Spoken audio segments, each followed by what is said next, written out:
অন্ধকারের মাঝে মৃদু কিছু আলো।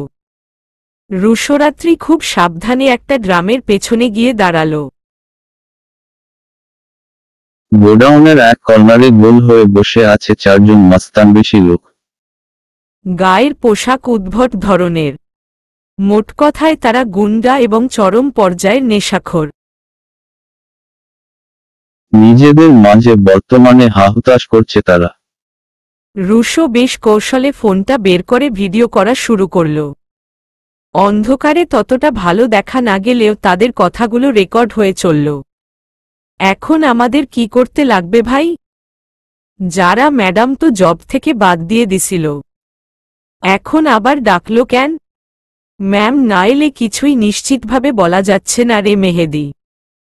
আচ্ছা নাফিম, তোরা তো ম্যামের আন্ডারে অনেক আগে থেকেই কাজ করিস, তোর কি মনে হয় আমাদের আবারও ডাকলো কেন ম্যাডাম? নাফিম দাড়িতে হাত বুলাতে বুলাতে বলল, কোনো বিশেষ কাজ না থাকলে নিশ্চয় ডাকত না। আর ম্যাম যেমন জেদি, নিবিড় স্যারের এই বিয়েটা যে সহজে মানতে পারবে না তা তো জানা কথা। এখন দেখার বিষয় ম্যাম ঠিক কার ক্ষতি করতে চায়। আমাদের কাজ হবে যে কোনো কিছু জন্য প্রস্তুত থাকা। নাফিমের কথার বিনিময়ে থেকে গম্ভীর কণ্ঠে বলল মিজান, ঠিক কইছস, আর আগের বারের মতো যেন একই ভুল না হয় সেদিকে খেয়াল রাখা লাগবে।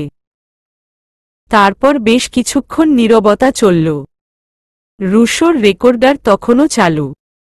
সময় পেরিয়ে যখন 7টার ঘরে পৌঁছল তখন হাত উঠিয়ে বাকিদের উদ্দেশ্যে বলল জামিল, এই ম্যাডাম চলে আসছে বোধহয়, সিগারেট ফেলা সব কয়টা। তৎক্ষণাৎ হাতে থাকা জ্বলন্ত সিগারেট মাটিতে ফেলে পা দিয়ে পিষতে শুরু করল সবাই।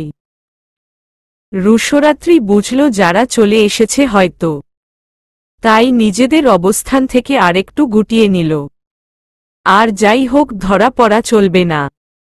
বলা তো যায় না এরা কিডন্যাপ করতে পারলে খুন করতে কতক্ষণ। রুশোর সন্ধানী চোখ একটা সময় গিয়ে পড়ল রাত্রির ওপর। রাত্রির গায়ে বেশ বড় মাপের কালো চাদর, বসে থাকা অবস্থায় আরামে দুজন গুটিসুটি মেরে থাকতে পারবে। তবে বিষয়টা শীত নিবারণের জন্য নয়। যারা এই গলির সামনে গাড়ি দাঁড় করিয়েছে, হেঁটে এই পথেই এসে গোডাউনে ঢুকবে। বাই এনি চান্স যদি ড্রামের পাশে নজর পড়ে যায়। রুশো বেশি কিছু না ভেবেই রাত্রির গায়ের চাদরটা টান মারল। চোখের পলকে নিজেকে এবং রাত্রিকে মুড়িয়ে নিল সেই চাদরে।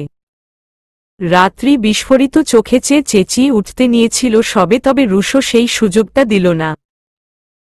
ঝড়ের বেগে ডান হাত দিয়ে মুখ চেপে ধরল তার। রাত্রি রক্তচক্ষু নিয়ে তাকাল, ইশারায় তেজ ছড়ানো ভঙ্গিমায় বোঝাল, এসব কি করছেন? আমার চাদর নিয়েছেন কেন? রুশো বাম হাত দিয়ে ইশারায় কোনো প্রকার শব্দ করতে না করল। তারপর রাত্রির মুখ থেকে হাত সরিয়ে ফিসফিসিয়ে বলল, লেগ পিস আমাদের দেখে ফেলবে অ্যাটম বোম, এখন কোনো কথা বলো না প্লিজ। পরে দরকার হলে আমি তোমাকে আমার নাকটা কেটে গিফট বক্সে মুড়িয়ে দিব। যখন ইচ্ছা তখন ফাটিও, বাট প্লিজ এখন কোনো আওয়াজ করো না। রাত্রি সূক্ষ্ম চোখে রুশোর চিন্তিত মুখটা দেখতে লাগল। এই প্রথম রুশোকে এতটা কাছ থেকে এতটা ভালো করছে দেখছে বলে মনে হল তার। রুশোর চুলে ব্যাংস কাট দেওয়া, সেজন্য কপাল বরাবরই ঢাকা থাকে। গোলাপি ঠোঁটগুলো বাচ্চাদের মতো ফোলা ফোলা। চোখের মণি ব্রাউন কালারের। শুধু চোখের মণিই নয়, রুশোর ভ্রু, চুল, গায়ের লোম সবকিছুই ব্রাউন শেইডের। অদ্ভুত হলেও ওকে প্রথম দেখায় বিদেশি বলেই মনে হয়। যতই আমেরিকায় থেকে আসুক না কেন, জন্মগত তো বিদেশি নয়। কেউ যদি রুশোর রূপের বর্ণনা দিতে চায় তবে প্রথমেই তাকে যেই শব্দটা উচ্চারণ করতে হবে তা হল কিউট। মাত্রাতিরিক্ত পরিমাণে কিউট।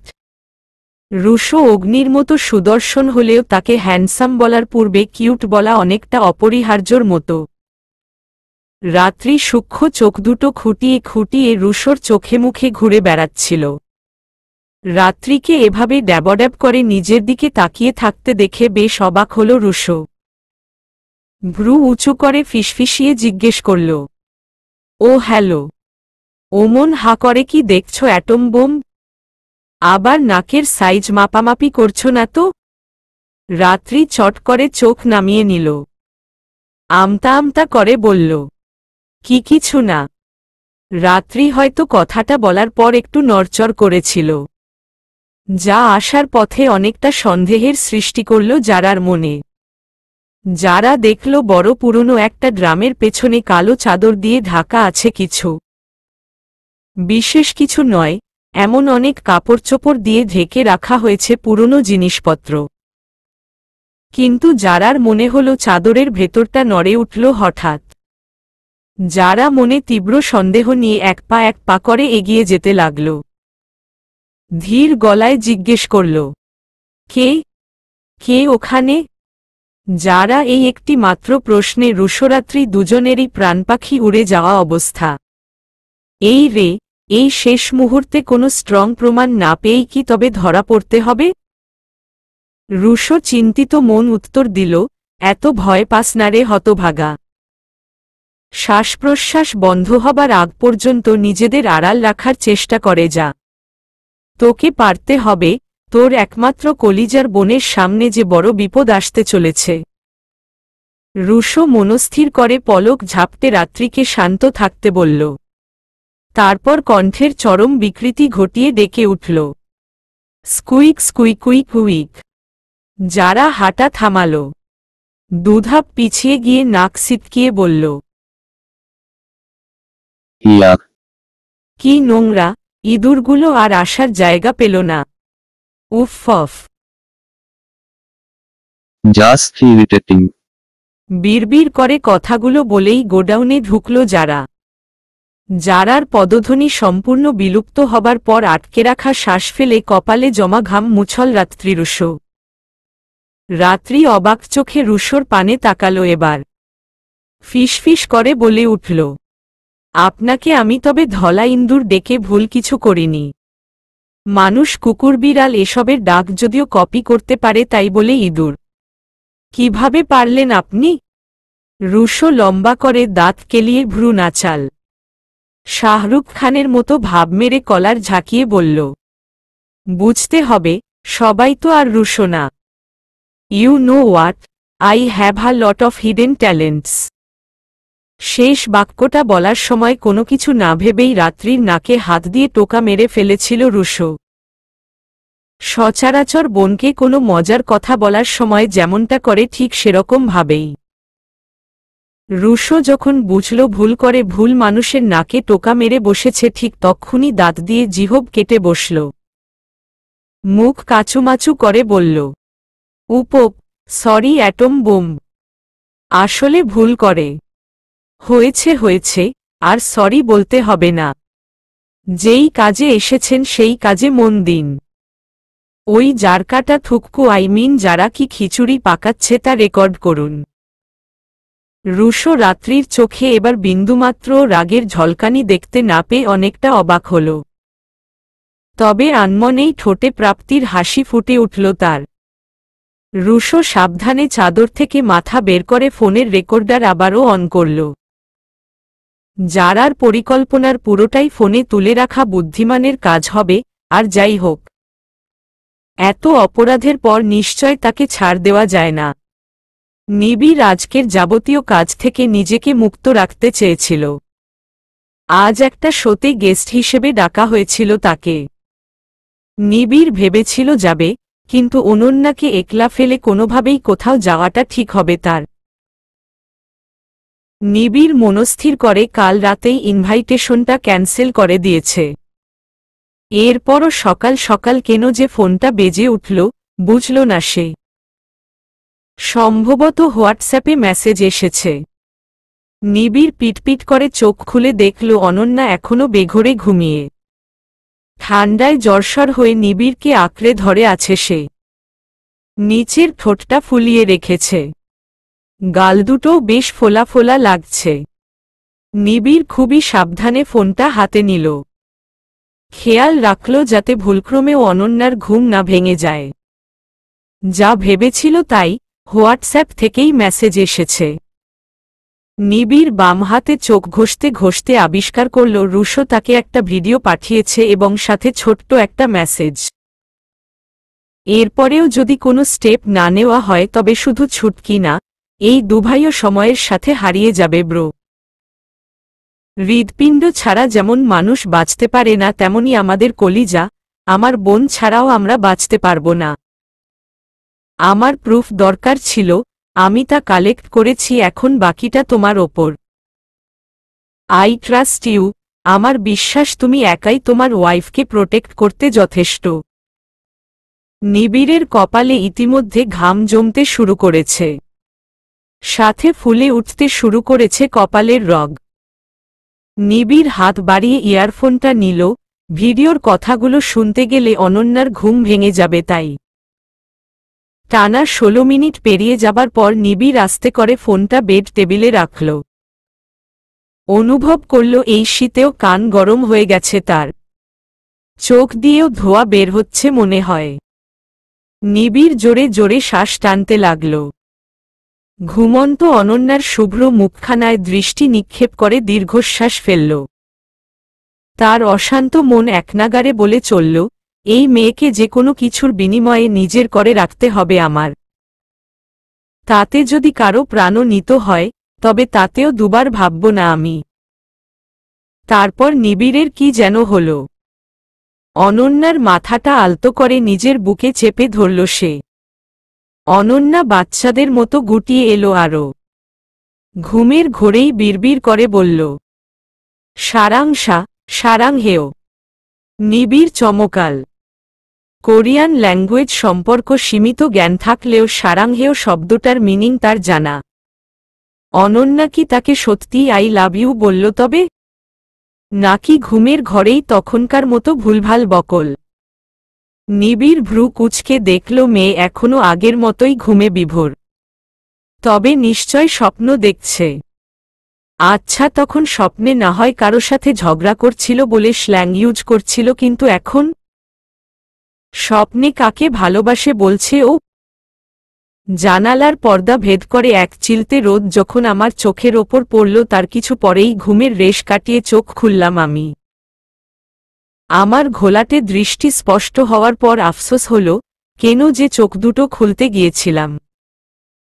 নিবিড় ভাইয়ার গায়ে শার্ট নেই, নেই সামান্য একটা গেঞ্জিও। মাত্রই শাওয়ার নিয়ে বেরিয়েছেন নির্ঘাত। চুলগুলো থেকে টপটপ করে পানি পড়ছে। তাদের কিছু গড়িয়ে পড়ছে বুক, পেট বেয়ে। জিম করে বডি তো মাশাআল্লাহ বানিয়েছেন, কিন্তু উনার এই শরীর কি আমি দেখতে চেয়েছি? চাইনি তো। ঘরে যে একটা মেয়ে আছে তা কি উনি ভুলে গেছেন? সামান্য একটা প্যান্ট পরে কিভাবে ঘরময় ঘুরে বেড়াচ্ছেন উনি?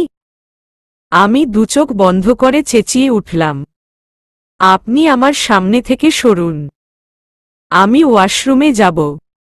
নিবিড় ভাইয়া ঘাড় ঘুরিয়ে তাকালেন। ঠোঁটে চওড়া হাসি ফুটে বলে উঠলেন, আরে উঠে পড়েছ, যাও যাও জলদি ফ্রেশ হয়ে নাও, ব্রেকফাস্ট রেডি। আপনি সরলে তবেই তো ফ্রেশ হতে যাব। সরছেন না কেন? নিবিড় ভাইয়া অবাক হলেন। আশেপাশে তাকিয়ে বললেন, তো যাও, মানা কে করেছে?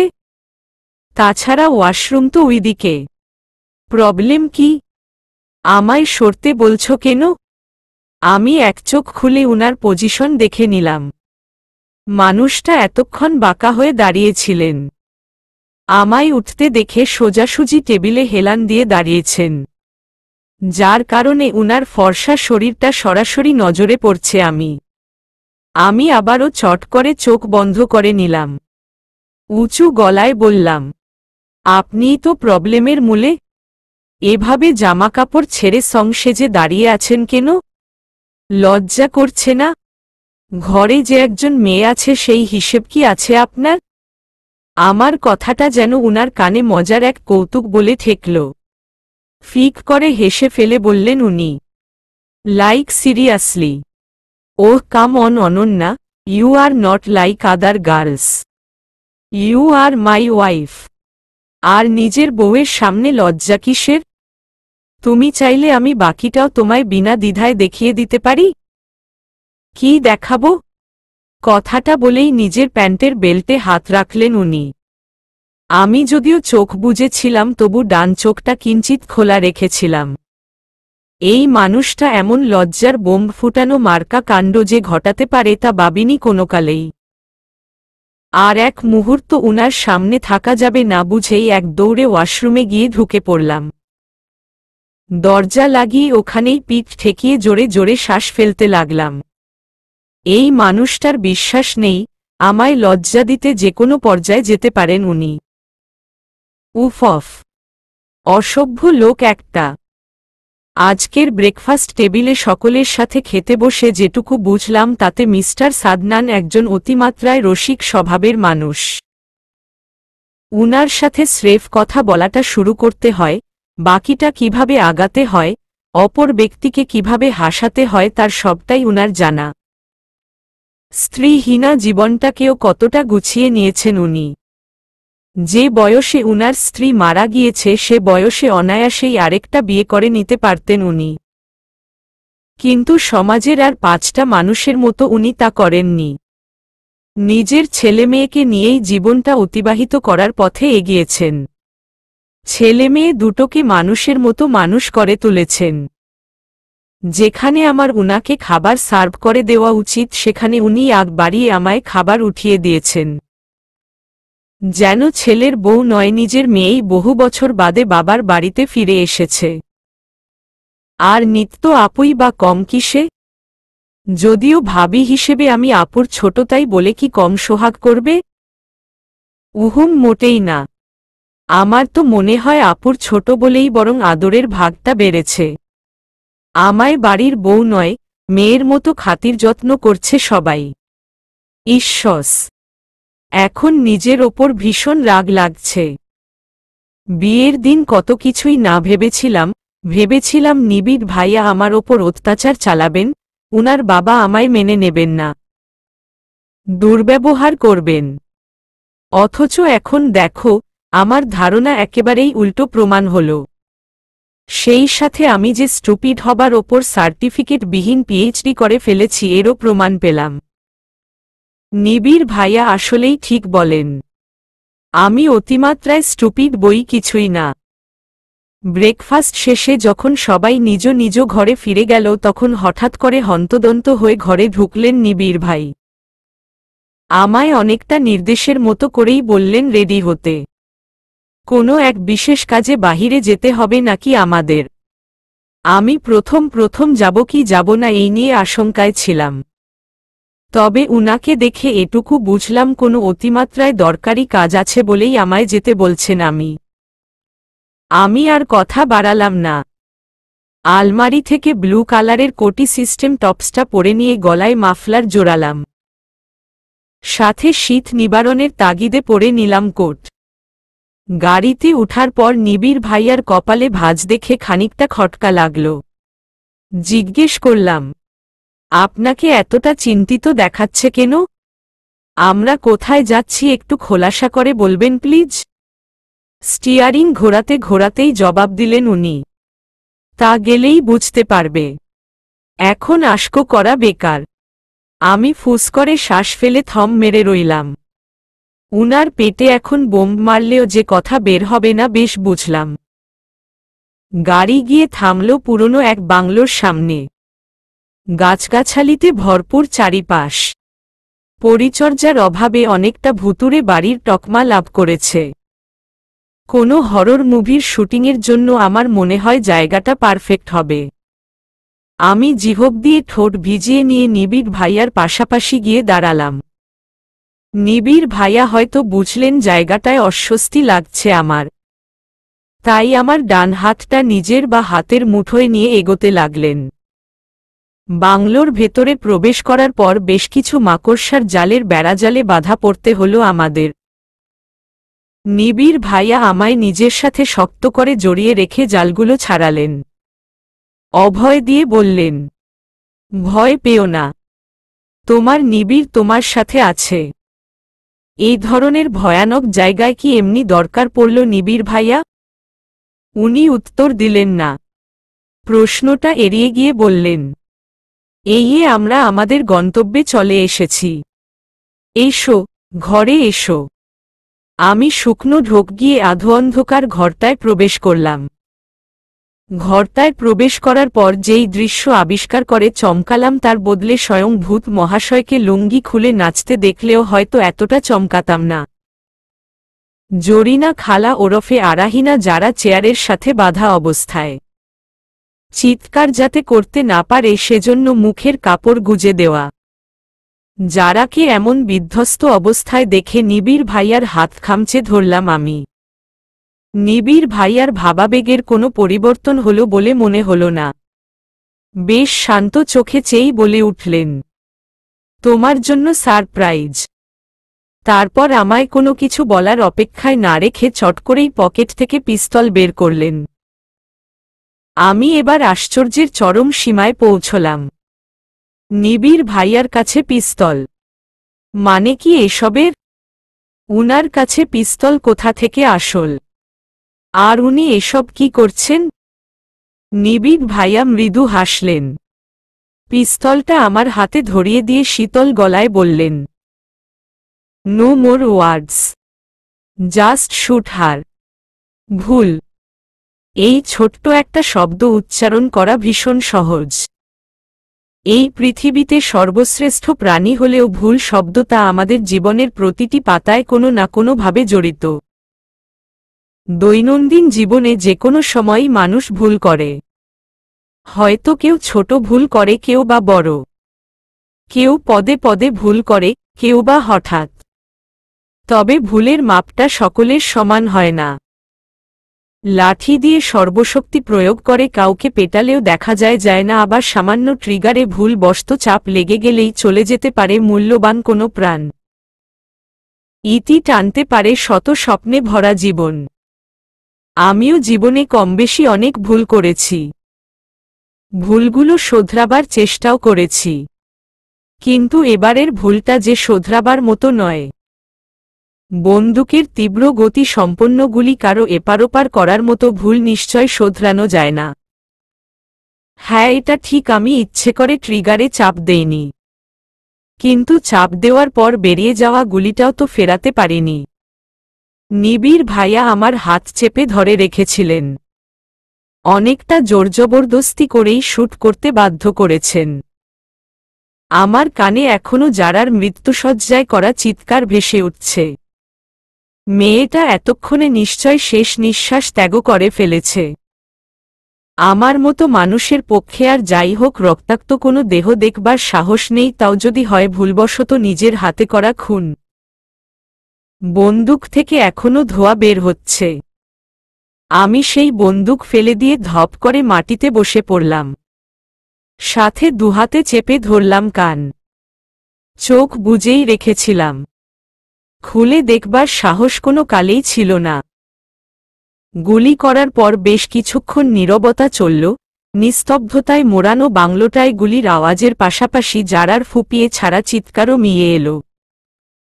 জারার মুখে কাপড় গুজে দেওয়া ছিল।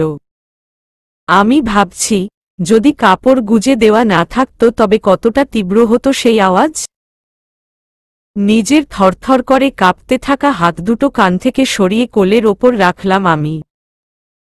দুচোখ ভেদ করে বেরিয়ে এলো নোনা জলের এক একটি ফোঁটা। আমি খুন করেছি। যেই আমি সামান্য একটা প্রাণীর কষ্ট সহ্য করতে পারি না, সেই আমি জ্যান্ত একটা মানুষকে মেরে ফেলেছি। আমি দুহাতে মুখ ঢেকে ডুকরে কেঁদে উঠলাম এবার। পৃথিবীর সবথেকে নিকৃষ্টতম মানুষ বলে মনে হতে লাগল নিজেকে। নিবিড় ভাইয়া হয়তো আমায় এভাবে ভেঙে পড়তে দেখে কাঁধে হাত রাখলেন। তবে আমার ভাবাবেগের কোনরূপ পরিবর্তন হল না। আমি আগের থেকেও তীব্র আওয়াজে চিৎকার জুড়ে দিলাম, আমি খুন করেছি।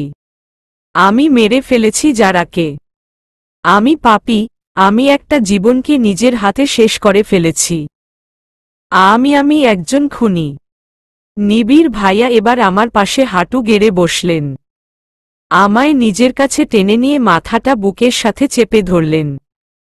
ধীর কণ্ঠে বললেন, শান্ত হও অনন্যা, কেঁদো না। আমার এবার অসম্ভব রকমের রাগ হতে লাগল। আমি তো এই খুন করতে চাইনি। তখন উনি জোরাজুরি না করলে এই জঘন্য ভুলটা হতো না নিশ্চয়। আমি রক্তাচক্ষু নিয়ে নিবিড় ভাইয়ার পানে তাকালাম। উনার বুকে ক্রমান্বয়ে সর্বশক্তি দিয়ে কিল বসাতে শুরু করলাম। হেঁচকি তুলতে তুলতে বললাম, আপনি মানুষ নন, আপনি একটা পাষাণ। ও যতই অপরাধ করুক তাই বলে আপনি ওকে মেরে ফেলতে বাধ্য করবেন আমায়? কেন করলেন এমন? কি দোষ করেছিলাম আমি? কেন আমার হাত দিয়ে করালেন এমন জঘন্য কাজ? আমি কিভাবে বাঁচব এই খুনির তকমা নিয়ে? বাকিটা জীবন কিভাবে কাটাবো?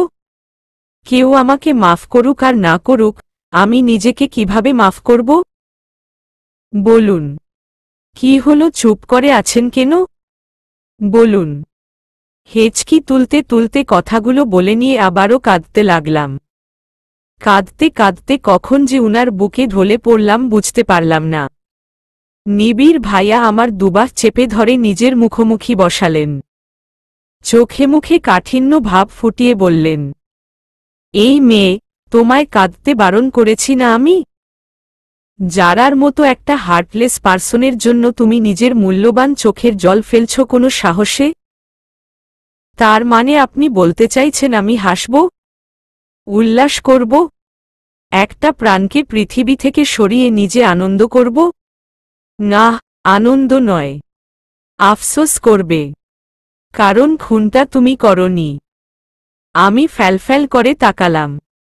ডান হাতে চোখের পানি মুছে অবাক কণ্ঠে জিজ্ঞেস করলাম, কি বলছেন এসব? আমি খুন করিনি। যদিও আপনি আমায় বাধ্য করেছেন তবু আমিই তো ট্রিগার চেপে গুলিটা করলাম।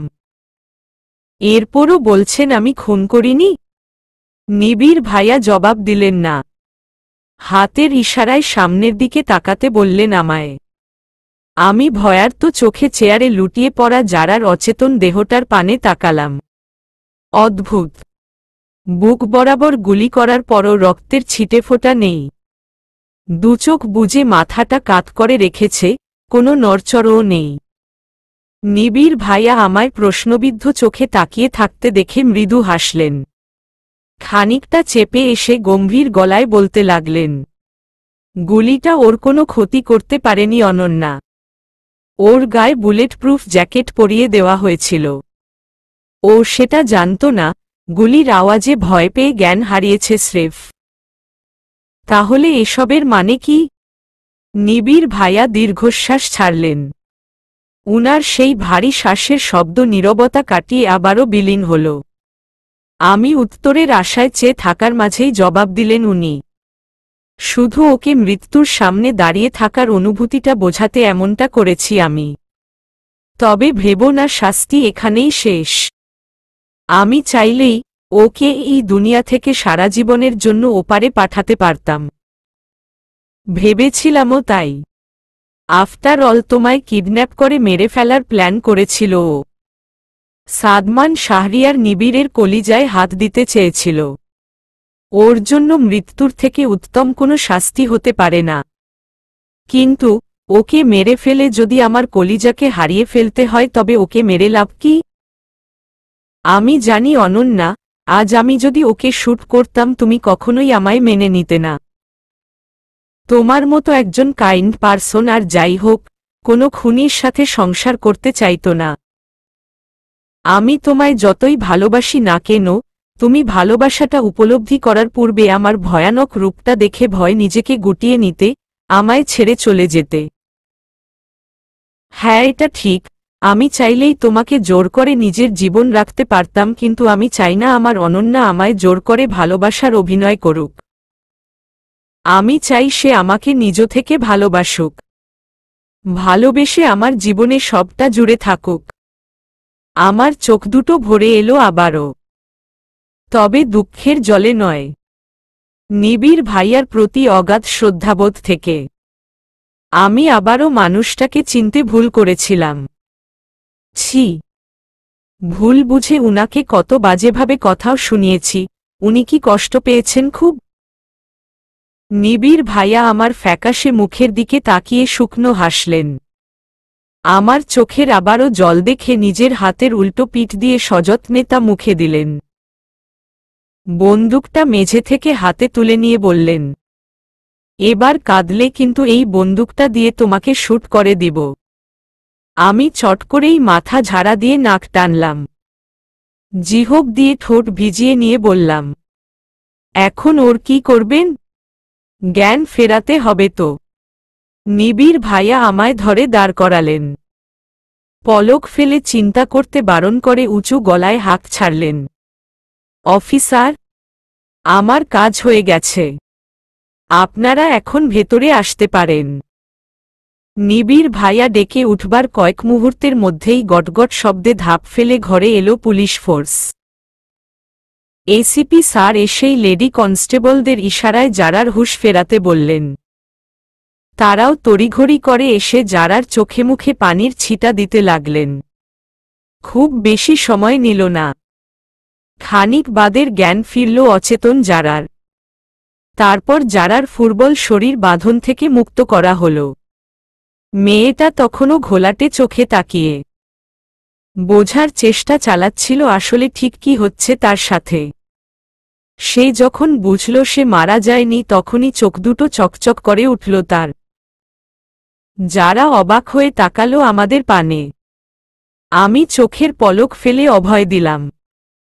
জানি না কেন এত অপরাধের পরও মেয়েটার শুকনো মুখ দেখে মায়া হলো খুব। আচ্ছা, মেয়েটা ঠিক কতটা ঘৃণা করে আমায়, যে আমায় পৃথিবী থেকেই মুছে ফেলতে চাইছিল? হ্যাঁ, এটা ঠিক। আমার পার্সোনালি যারাকে ভালো লাগে না। ওর ব্যবহার, আচার-আচরণ, হিংসুটে মনোভাব কিছুই আমার পছন্দ নয়, কিন্তু তাই বলে ওকে ঘৃণা করতে পারি না। যেহেতু সেও তো একজন মানুষ। আর আমি তো ওর থেকে নিবিড় ভাইয়াকে কেড়ে নেইনি। ওরা তো নিজেরাই নিজেদের থেকে সরে চলে গিয়েছিল। তবে এসব কেন? আমায় কেন নিজের পথের কাঁটা ভাবে ও? আমি দীর্ঘশ্বাস ফেলে চোখ নামিয়ে নিলাম। জারার চোখে ক্ষোভ দেখা গেল না এবার। তার চোখে মুখে তখন মৃত্যুর প্রতি যেই ভয়টা ছিল তাও দেখা গেল না। বরং জারার হাতে যখন হ্যান্ডকাফ পরানো হচ্ছিল তখন বোকার মতো মিটিমিটি হাসছিল সে। জারাকে কষ্ট করে বল প্রয়োগ করেও নিয়ে যেতে হল না। কোনো বাধা না দিয়ে লেডি কনস্টেবলদের সাথে সমতালে ধাপ ফেলে যেতে লাগল মেয়েটা। আমি শেষবারের মতো চোখ তুলে তাকালাম। যারা তখন ঘাড় ঘুরিয়ে আমার পানে চেয়েই ধাপ ফেলছিল। হয়তো কিছু বলতে চাইছিল, তবে সে কথা মুখ ফুটে বলা হলো না আর তার। যারাকে নিয়ে যাওয়ার পর অফিসার নিবিড় ভাইয়ার সাথে এসে হ্যান্ডশেক করলেন। চোখে মুখে দুঃখী দুঃখী ভাব নিয়ে বললেন, খুবই দুঃখজনক মিস্টার সাদমান। মিস যারা যে এতটা নোংরা কাজ করতে চাইবেন তা কল্পনারও বাহিরে ছিল। আপনি সময় মতো আমাদের জানিয়েছেন, এর জন্য ধন্যবাদ। চিন্তা করবেন না, উনাকে আমরা সর্বোচ্চ শাস্তি দিব। আপনাদের দাম্পত্য জীবন সুখের হোক। আসছি, হেসে জবাব দিলেন নিবিড় ভাই। Thank you officer, thank you so much. Bungalow থেকে রওনা হয়ে নিবিড় ভাইয়া আমায় নিয়ে নিজেদের ম্যানশন ফেরেননি। হয়তো বুঝতে পেরেছিলেন ভেতরে কোথাও না কোথাও কিছুটা হলেও অস্বস্তি হচ্ছিল আমার। এমন সিচুয়েশনে এর আগে কখনো যে পড়িনি। আকস্মিক ঘটনাগুলোয় ট্রমা কাজ করারই কথা। নিবিড় ভাইয়া এসে গাড়ি থামালেন একতলা একটি বাড়ির সামনে। গাড়ি থেকে নেমে বললেন, এসো, ভেতরে এসো। আমি চমকালাম। এটা কোথায় নিয়ে এলেন উনি আমায়? দেখে কারো বাড়ি বলে তো মনে হচ্ছে না। আর এত আওয়াজ।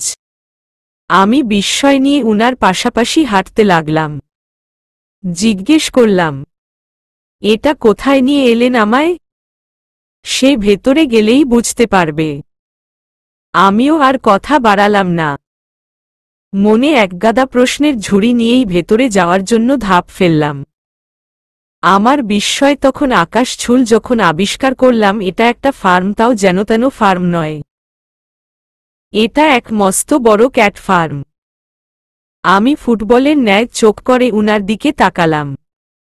এত এত বিড়াল দেখে মাথাটা চক্কর মেরে উঠল আমার। সেই সাথে এক একজনের আদুরে গলার ডাক মিয়াও মিয়াও। আহ! উত্তেজনায় শরীরের লোমগুলো দাঁড়িয়ে গেল আমার। নিবিড় ভাইয়া আমায় এভাবে তাক লেগে থাকতে দেখে হেসে ফেললেন।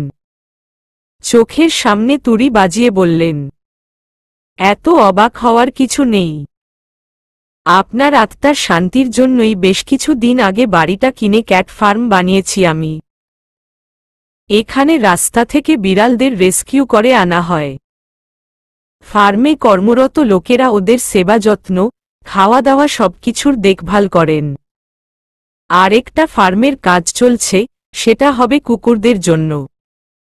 আশা করি পরের সপ্তাহের মধ্যে সেটাও কমপ্লিট হয়ে যাবে। আমি উনার পানে কৃতজ্ঞতা ভরা চাহনিতে প্রায় 2 মিনিটের মতো চেয়ে রইলাম। তারপর খুশিতে এতটাই আত্মহারা হয়ে পড়লাম যে কখন লাফিয়ে উনার গলা জড়িয়ে ধরলাম খেয়ালই রইল না।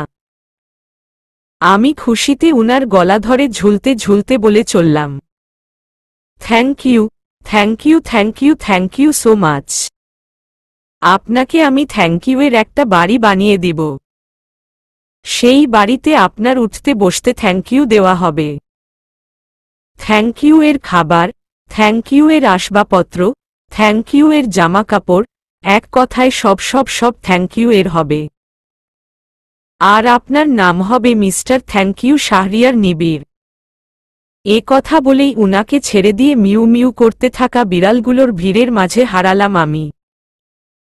বাচ্চাগুলো বোধহয় অনেক পুরনো চেনামুখ দেখে ফেলেছে এমন ভাব নিয়ে আরো জোরে ডাকতে শুরু করল। ঈষৎ কি নিষ্পাপ মায়াভরা চাহনি তাদের। আমি ওদের গায়ে হাত বুলাতে বুলাতে নিজেও মেও মেও করে ডাকতে শুরু করলাম। হাস্যকর হলেও কয়েক মুহূর্তের জন্য বোধহয় ভুলেই গেলাম আমি বিড়াল নই, আমি একজন মানুষ। নিবিড় একদৃষ্টিতে অনন্যার বিড়াল নিয়ে মেতে ওঠার দৃশ্য উপভোগ করছিল। পলকহীন সেই চোখ দুটোয় ছিল একরাশ তৃষ্ণা। অনন্যার খিলখিল করে হেসে ওঠা, বিড়ালদের সাথে করা বাচ্চামো সবটাই তৃষ্ণাগুলো আরও বাড়িয়ে চলল তার। নিবিড় আনমনেই হেসে উঠল, তার ঠোঁটজোড়া একে অপরের সাথে ধাক্কা লেগে বলে বসল, পাগলি একটা। পশ্চিমাকাশে সূর্যি মামার ডুবি ডুবি ভাব। তার কমলাটে আলোয় সেজেছে আকাশ। হালকা হালকা মেঘেরা ভেসে বেড়াচ্ছে। আকাশ জুড়ে বসেছে পাখিদের মেলা। তারা তাদের নীড়ে ফিরছে। ক্লান্ত শরীরটা ঠেলে ডানা ঝাপটে প্রাণপণে ছুটছে।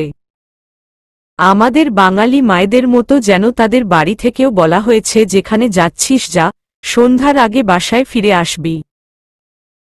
আমি আজ আর সময়ের হিসেব রাখলাম না। সন্ধে নামুক, তাতে কি? এই ভালোবাসাগুলোকে ফেলে যেতে ইচ্ছে যে করছে না। বিশেষ করে এই পুচকুটাকে। ধবধবে ফর্সা গায়ে হালকা হালকা কালো পশম। বিশেষ করে মাথার ওপরের দিকটায়।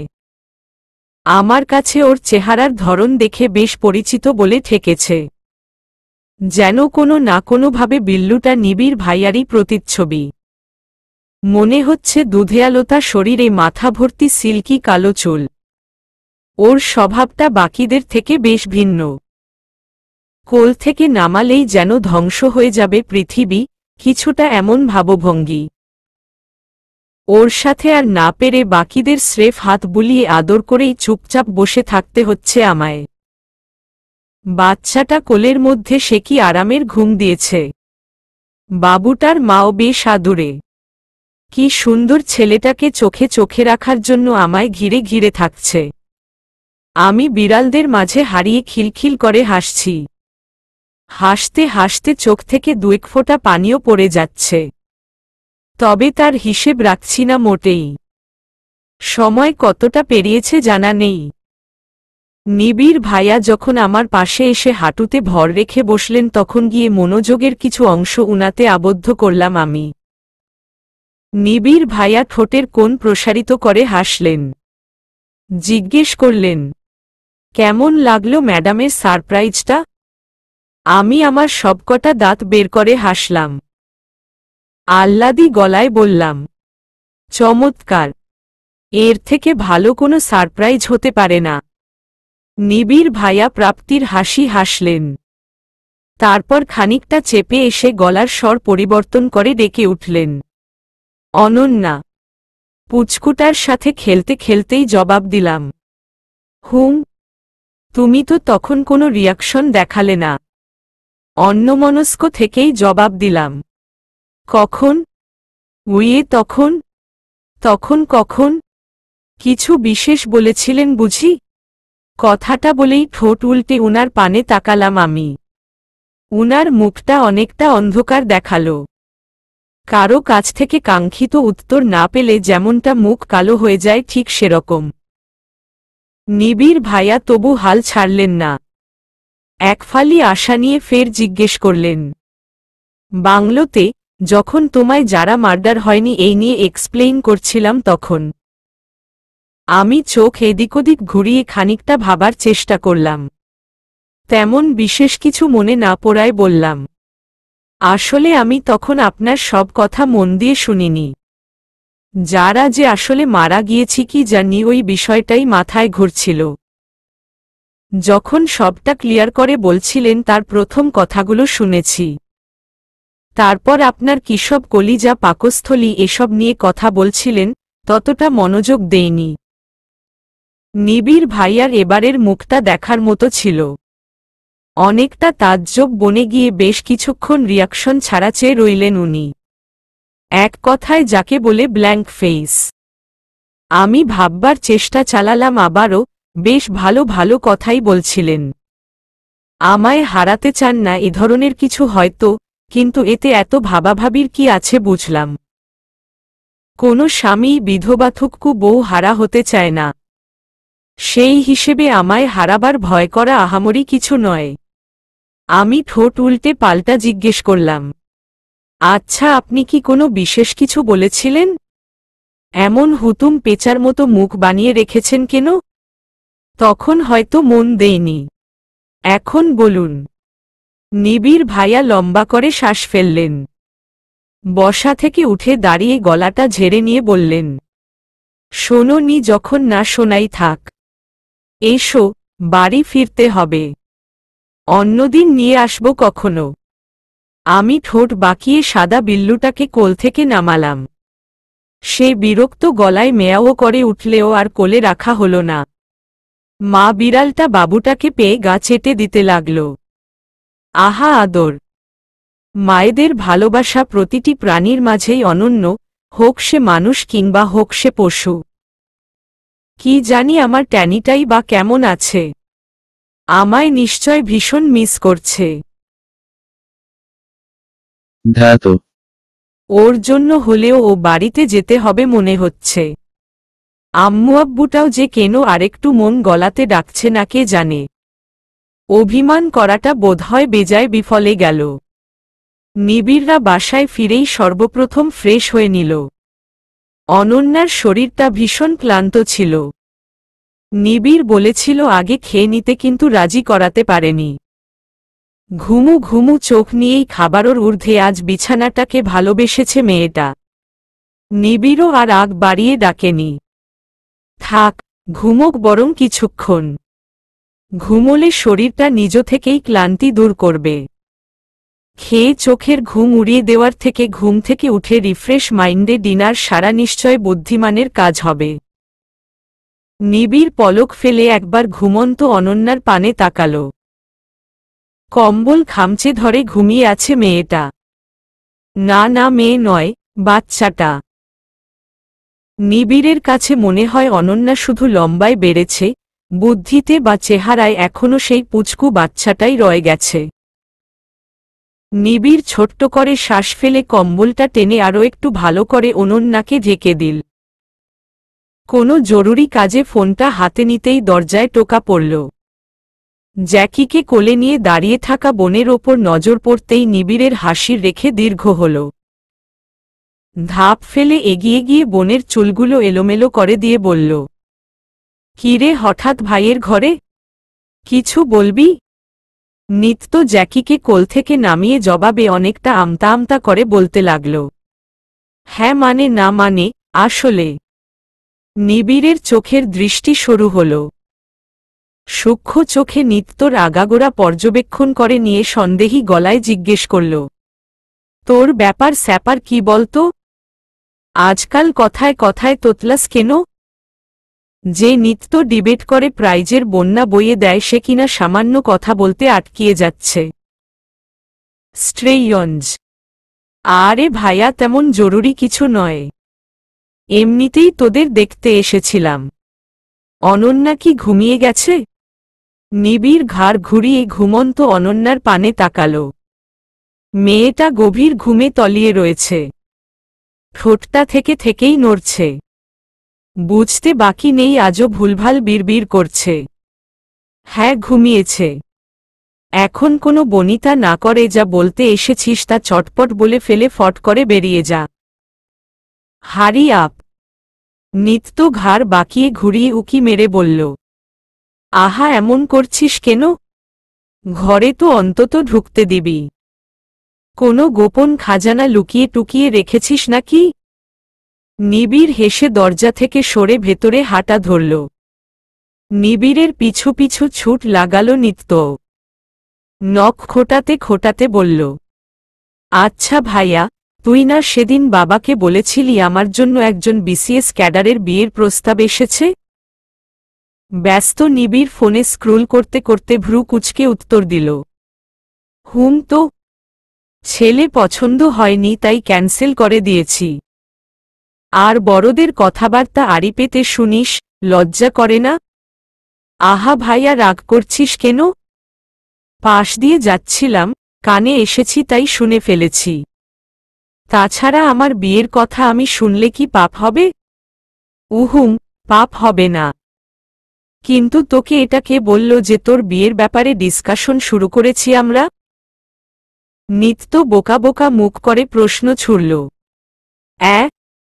করছিস না তাহলে? অফকোর্স না। তোর বিয়ের প্রপোজাল এসেছে, জাস্ট সেটাই ক্যান্সেল করেছি, দ্যাটস ইট। এটা তো নতুন কিছু না। বিয়ের সময় এলে আমি নিজেই তোকে জানাবো, তোর এত মাথা ঘামাতে হবে না। যা এখন ঘরে যা। নিত্য গেল না, বরং ভাইয়ের দিকে আরো খানিকটা চেপে এলো। চরম অস্বস্তিতে জর্জর হয়ে জিহ্ব দিয়ে ঠোঁট ভেজাল। মনকে সান্ত্বনা দিল, এভাবে নার্ভাসনেস দেখালে চলবে না। বি স্ট্রং নিত্য, উই ক্যান ডু ইট। নিত্য প্রবল মনোবল নিয়ে বলল এবার, ভাইয়া, আমার না একজনকে পছন্দ হয়েছে। অদ্ভুত বিষয়। নিত্য ভেবেছিল নিবিড় বিশেষ কোনো রিয়াক্ট করে বসবে। সে হতে পারে কিউরিয়াস কিংবা রাগান্বিত। তবে দুটোর একটা রিয়াকশনও নিবিড়ের মাঝে দেখা গেল না। নিবিড় বেশ স্বাভাবিক ভঙ্গিতেই সমস্ত মনোযোগ ফোনের মাঝে বিলিয়ে জবাব দিল, এটা বাদে অন্য কিছু বলার থাকলে বল, নয়তো ঘরে যা। অনেক কাজ আছে আমার। শুধু শুধু সময় নষ্ট করিস না। নিত্য হতাশ হল। নিবিড়ের ভাবভঙ্গিতে মনে হল সে ইচ্ছে করেই নিত্যর কথাটা এভয়েড করতে চাইছে। কিন্তু এভাবে হলে তো চলবে না। সবকিছু অগ্নির ওপর চাপিয়ে দেওয়াও তো চলে না। ছেলে এমনিতেই নিবিড়কে এক্সপ্লেইন করতে রাজি হয়েছে বহু কষ্টে, নিত্যর উচিত সবটা না হলেও কিছুটা নিবিড়কে জানানো। এতে করে প্লাস পয়েন্ট যেমন পাওয়া যাবে, তেমন অগ্নির অস্বস্তিটাও কিছু মাত্রায় কমবে। নিত্য হাল ছাড়ল না। লম্বা করে দম নিয়ে ফের বলে উঠল, ভাইয়া, আমি মজা করছি না। আম serious. I really like a person. তো? নিত্য কপালে দৃঢ় ভাঁজ ফেলে নিবিড়ের ভাবলেশহীন তো? এর বিপরীতে প্রশ্ন ছুড়ল, তো মানে? তো মানে তো তুই কাউকে পছন্দ করিস তাতে আমি কি করব? তোর চোখ আছে, তোর মন আছে, তুই যাকে ইচ্ছা তাকেই পছন্দ করতে পারিস। এখন চার্লি পুথকে লাইক করলে তাকে নিশ্চয় বিয়ে করার জন্য বায়না শুরু করবি না। একটা কথা জেনে রাখো, তুই সাদমান শাহরিয়ার নিবিড়ের বোন। তোর জন্য যে ছেলে পারফেক্ট তার হাতেই তোকে তুলে দিব আমি। সো নো মোর ওয়ার্ডস। ঘরে গিয়ে চুপচাপ পড়তে বসো, নয়তো গান শোন। যা ইচ্ছে কর, বিরক্ত করিস না তো। যা। নিত্য এবার একেবারেই দমে গেল। বুঝল নিবিড় তার কোনো কথাই শুনবার জন্য প্রস্তুত নয়। অদ্ভুত ছেলেটা যে কে সেটা জিজ্ঞেস তো করলই না, বরং নিজে থেকেই বলতে দিল না। নিত্য হতাশ হয়ে নিবিড় ঘর ছেড়ে বের হল। নিত্যর মনে এবার সন্দেহ জন্মাল, ভাইটা অগ্নিকে বুঝবে তো? আবার ভুল বুঝে কোনোভাবে দূরে ঠেলে দিবে না তো? না, তা হতে পারে না। যে ছেলে প্রেস মিডিয়া, আত্মীয় স্বজনের চিন্তা না করে নিজের ইচ্ছেতে কোনো পূর্ব প্রস্তুতি ছাড়াই বিয়ে করতে পারে, সে আর যাই হোক নিজের বোনের পছন্দকে ভেলায় ভাসিয়ে দেবে না। যেখানে শুধু পছন্দ নয়, ভালোবাসাটা মুখ্য, সেখানে নিশ্চয়ই দ্বিমত পোষণ করবে না। নিত্য এক বুক ভরা আশা নিয়ে রকিং চেয়ারে গা ছেড়ে, কানে হেডফোন গুজল। কয়েক সেকেন্ড গিটারের টুংটাং আওয়াজ, তারপর সেই পাগল করা কণ্ঠের সুরেলা বুলি শোনা গেল। ভালোবাসবো বাসবো রে বন্ধু, তোমায় যত না, আমার মনের ঘরে চাঁদের আলো। চুইয়া চুইয়া পড়ে ছাদের রেলিংয়ের ওপর হেলান দিয়ে বসে দুটি প্রাণ ঠান্ডায় জর্জর হয়ে চাদরে নিজেকে আচ্ছাদিত করে রয়েছে রাত্রি। জ্যাকেটে মোড়ানো রুশোর একের পর এক বুলি বেশ মন দিয়ে শুনছে। নিবিড় অনন্যার বিয়ের পূর্বে ঘটে যাওয়া দুর্ঘটনা থেকে শুরু করে এখন পর্যন্ত যা যা হয়েছে তার সবটাই খুলে বলছে রুশো।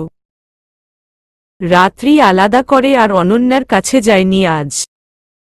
অন্তত নিবিড়ের বর্ণনা মতে আজ যা হয়েছে তারপর অনন্যার স্পেস দরকার, নিজেকে গুছিয়ে নেওয়ার জন্য সময় দরকার। রাত্রি আজ মেসে ফেরেনি। অনন্যা নেই, বাড়িটা নাকি ভীষণ খালি খালি লাগছে। অনামিকা আহমেদ আজ রাত্রিকে থেকে যেতে বলেছে অনুনয়ের সুরে।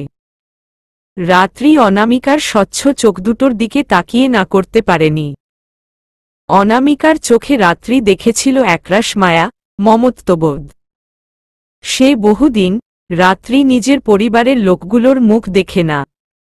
মেসে আসার পর থেকে একলা গাই একলা ধাই করেই কাটিয়েছে সময়ে।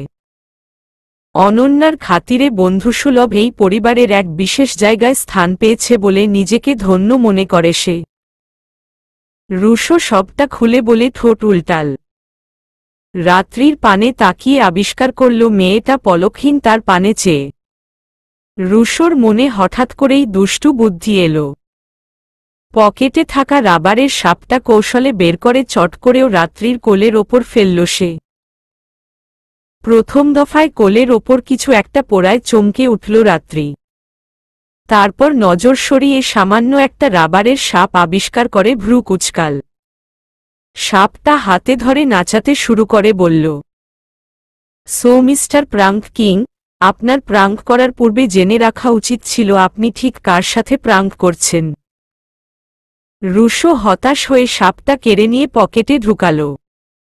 মিনমিন করে বলল, আজ কম করে হলেও 3 বারের মতো তোমায় ভয় দেখানোর ট্রাই করেছি, বাট তুমি এতটা ইমোশনলেস। এমনি এমনি কি আর অ্যাটমোবম বলি? রাত্রি হেসে ফেলল ফিক করে। খোলা চুলগুলো কানের পিঠে গুজে দিয়ে বলল, উহুম, ভুল বললেন। হতে পারি পরিস্থিতি ভেদে রিয়াকশনলেস, কিন্তু আমি মোটেও ইমোশনলেস নই। আমার মাঝেও ভয় ভীতি, ভালো লাগা মন্দ লাগা আছে। শুধু যে রাগ করে নাকি ফাটাতে পারি এমনটা নয়। এরপর রুশোর কি যেন হল। বড় বড় চোখ করে রাত্রির পানে তাকালো সে। প্রবল আগ্রহ নিয়ে জিজ্ঞেস করল, রিয়ালি? অ্যাটমোবোম, তুমি ভয় পাও? হুম পাই।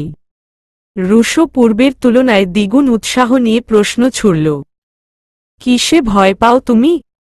ভালোবাসায়। রাত্রির শীতল কণ্ঠে বেশ অবাক হল রুশো। রাত্রিকে এভাবে এতটা ফ্রিলি কথা বলতে এর আগে কখনো দেখেনি সে। অন্তত তার সাথে তো নয়ই। মূলত ঝগড়াবিবাদ আর প্রয়োজনীয় কিছু কথা ছাড়া ঘটা করে দুটো কথাও হয়নি তাদের মাঝে। সেহেতু অবাক হওয়া অতিমাত্রায় স্বাভাবিক।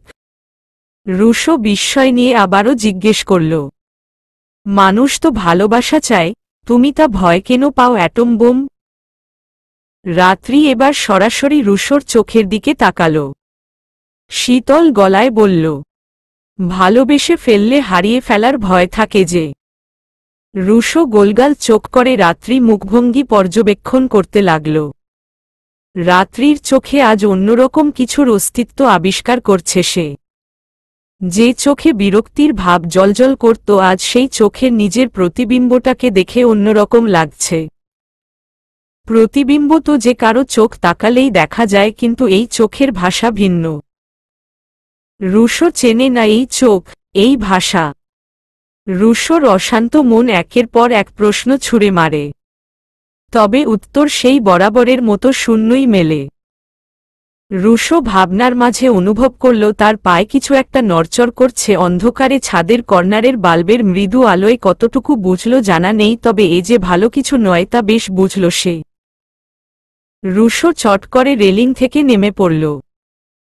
তার জাত শত্রু তেলাপোকা যে এভাবে পায়ের ওপর এসে হামলা করে বসবে তার বিন্দুমাত্র আগাম সংকেত পায়নি ছেলেটা। রুশো তেলাপোকাটাকে পা থেকে সরাতে লাফাতে শুরু করল। সেই সাথে উচ্চস্বরে ছাড়া চিৎকার তো আছেই। আয়া কক্রোচকক কররোচ, ইয়া আয়া। রাত্রিও তাড়াহুড়ো করে রেলিং ছেড়ে নেমে পড়ল। সন্ধানী চোখে তেলাপোকার অস্বস্তি খোঁজার চেষ্টা চালিয়ে বলল, আরে আরে শান্ত হন, তেলাপোকা বোধহয় চলে গেছে দেখুন। রুশো লাফালাফি থামাল। পায়ের পানে তাকিয়ে তেলাপোকাটাকে দেখতে না পেয়ে খানিকটা স্বস্তি পেল। তবে তার স্বস্তির চাটনি বানাতে তেলাপোকাটা এতটা সহজে দমে গেল না। রুশো যখন বুঝল তেলাপোকা পায়ের ওপর থেকে হাঁটু বেয়ে ওপরে উঠতে শুরু করেছে, ঠিক তক্ষুনি পুরো ছাদ মাথায় তুলে ফেলল। ওহ নইয়ে বেশারাম ককরোচ তো উপার উঠ রাহা হ্যায়, কই বাঁচাও। রাত্রি ফুটবলের সমান চোখ করে বলল, হোয়াট? ওপরে উঠছে। রুশো ভেবে পেল না কোনো কুলকিনারা। রাত্রি না থাকলে এতক্ষণে প্যান্ট খুলে ফেলে পগারপার হয়ে যেত সে। রুশো মুখ ফুলিয়ে লাফাতে লাফাতেই রাত্রির উদ্দেশ্যে বলল, অ্যাটম বোম, তুমি এখান থেকে চলে যাও প্লিজ। আরে কি সব বলছেন, আপনাকে আমি এভাবে একা ফেলে যাব কি করে? তেলাপোকা যখন চরম সীমায় পৌঁছে গিয়েছে প্রায়, রুশো তখন সর্বশক্তি প্রয়োগ করে নিজেকে সামলে চাপাস্বরে বলল, তুমি বুঝতে পারছো না, তুমি না গেলে এই নির্লজ্জ আমার ইজ্জত খেয়ে নেবে। রাত্রি রুশোর কথার আগামাথা কিছুই বুঝল না। কি করবে তাও ভেবে পেল না। তার মস্তিষ্ক জবাব দিল, আর যাই করো না কেন, এই হাদারামটাকে একলা ফেলে যাস না। রাত্রি তাই করল। রুশো দাঁতে দাঁত চেপে দৌড়তে গিয়েও থমকে দাঁড়াল। এ তেলাপোকা যে যেন তেন তেলাপোকা নয় তার চাক্ষুষ প্রমাণ পেল। শেষমেশ আর উপায় না পেয়ে রাত্রির চোখের সামনেই খুলে ফেলল প্যান্ট। রাত্রি বিস্ফোরিত চোখে তাকাল। তেলাপোকা প্যান্ট খোলার সাথে সাথেই যে কখন পালালো তার খেয়াল রাখল না কেউই। রাত্রি তৎক্ষণাৎ রুশোর পিঙ্ক আন্ডারওয়্যার থেকে চোখ সরিয়ে লজ্জায় ঢেকে ফেলল মুখ। সর্বহারা রুশো নিজের পিঙ্ক আন্ডারওয়্যারটার পানে অসহায় দৃষ্টিতে তাকাল। কাদো কাদো মুখ করে বলল, আন্ডার সাথে সাথে আজ তোর ভান্ডাটাও ফুটে গেল রে পিঙ্কু আন্ডু। সরি ইয়ার, নিজের ইজ্জত হারিয়েও তোর ইজ্জত বাঁচাতে পারলাম না। চলবে।